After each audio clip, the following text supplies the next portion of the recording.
Praise the lord. అందరికీ వందనాలు తెలియజేస్తున్నాను. ఈరోజు దేవుడు ఇచ్చినటువంటి వాగ్దానం ఆదికాండము 39వ అధ్యాయం 5వ వచనంలో రాయబడినట్టుగా, యెహోవా ఆశీర్వాదం తన ఇంటిలోనేమి తన పొలంలోనేమి తన కలిగిన సమస్తం మీద ఉండెను.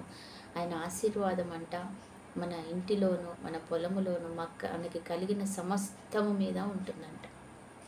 అవును, ఎలా ఉంటుంది అంటే, నువ్వు నేను గనక దేవుని వెంబడించిన వారమైతే, యెహోవా మనకు తోడై ఉండిన ఎడల మన ఆశీర్వాదం మనం ఎక్కడ నిలబడితే అక్కడ ఉంటుంది, మనం ఎక్కడుంటే అక్కడ ఉంటుందంట.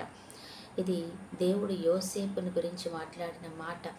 యోసేపు తన యొక్క యజమానుడైన యొక్క ఐగుప్తుని ఇంటిలో ఉన్నప్పుడు ఆ యజమానుడు ఆయన అన్యుడైనప్పటికీ ఆయన గమనించాడంట ఒక మాట.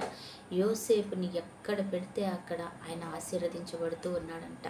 పొలములో కానీ ఇంటిలో కానీ కలిగిన సమస్తంలో దేని విషయంలో ఆయనకు అది అప్పగించిన ఆయన ఆశీర్వదించబడడం గమనించాడంట. అప్పుడు ఆయన అన్నాడంట,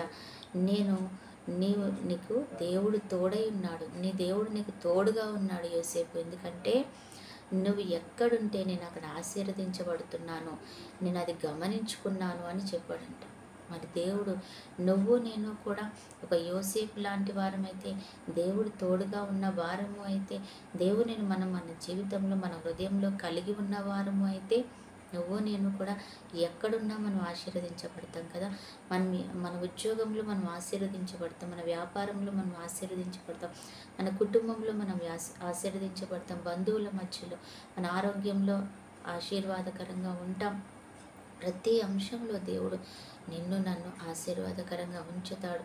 ఎప్పుడు అంటే, నిజంగా నువ్వు ఆయనకు నమ్మకంగా ఉన్నవాడుగా, ఒక యోసేపులాగా పాపం నుంచి పారిపోయిన స్థితిలో ఉండి, ఒక యోసేపులాగా ఆయన దేవునికి ఇష్టడైన బిడ్డగా ఉంటున్నప్పుడు, ఆయన ఎక్కడున్నా ఎటువంటి క్లిష్ట పరిస్థితుల్లో ఉన్న కష్టాలలో ఉన్నా కూడా దేవుని మర్చిపోకుండా దేవుని మహిమపరిచినందువల్ల ఆయన ఎక్కడున్నా దేవుడు ఆ రీతిగా ఆశీర్వదించాడట. నువ్వు నేను కూడా ఆ రీతిగా ఉంటే, నువ్వు ఎక్కడున్నా నేను ఎక్కడున్నా ఉన్నతంగానే ఉంటావు. నువ్వు ఏ ప్లేస్లో ఉన్నా, ఎటువంటి జనాల మధ్యలో ఉన్నా కూడా నువ్వు నేను ఉన్నతంగానే ఉంటావు. నిజమే కదా. పేద విధవరాలు అక్కడ కరువు పరిస్థితుల్లో కూడా ఆమె తొట్టిలో పిండి అయిపోలేదు, బుడ్డిలో నూనె అయిపోలేదు. ఎందుకు అంటే ఆమె దేవునిని ఆనుకుని ఉంది, దేవుని చిత్త ప్రకారం నిలిచింది. కాబట్టి ఈరోజు మనం కూడా ఆ రీతిగా ఉందాం, దేవుని మేలు పొందుకుందాం. ఆమె ప్రార్థన. పరిశుద్ధుడైన దేవా, ప్రేమ కలిగిన తండ్రి యేసయ్యా, నీకు వందనాలు. ఈరోజు నువ్వు చేసిన ఈ మేలును బట్టి వందనాలు చెల్లిస్తున్నాం. నిజమే ప్రభా, నీకు నమ్మకంగా మేముండి తండ్రి, విడులుగా మేముండి ప్రభా నేను మహింపరిచే వారుగా మమ్మల్ని ఉంచండి తండ్రి. స్తోత్రాలు చెల్లిస్తున్నాం.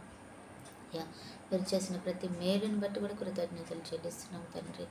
ఈరోజు ఈ యొక్క సమయాన్ని బట్టి నిండుగా నీకు వందనాలు చెల్లిస్తున్నాను తండ్రి. ప్రభా మేము ఎక్కడ ఉంటే అక్కడ ఆశీర్వదించబడే రీతిగా మమ్మల్ని ఉంచండి తండ్రి. యోసేపు జీవితం మాకు ఇవ్వండి ప్రభా, నీకు వందనాలు. ఆ రీతిగా మేము మా ఉద్యోగం, మా వ్యాపారంలో తండ్రి, మా యొక్క ఆరోగ్యాలు, కుటుంబ పరిస్థితుల్లో, కుటుంబ అవసరాలలో, ప్రతి పనిలో మేము నీకు మహిమకరంగా ఉండేలాగున్న సహాయం ఇప్పమని అడుగుతున్నాం. ఈరోజు బర్త్డే, మ్యారేజ్ డే జరుపుకున్న బిడ్డలు కూడా దీవించమని యేసయ్య అతి శ్రేష్ఠ నామములో ప్రార్థన అడిగి వేడుకుంటున్నాం తండ్రి.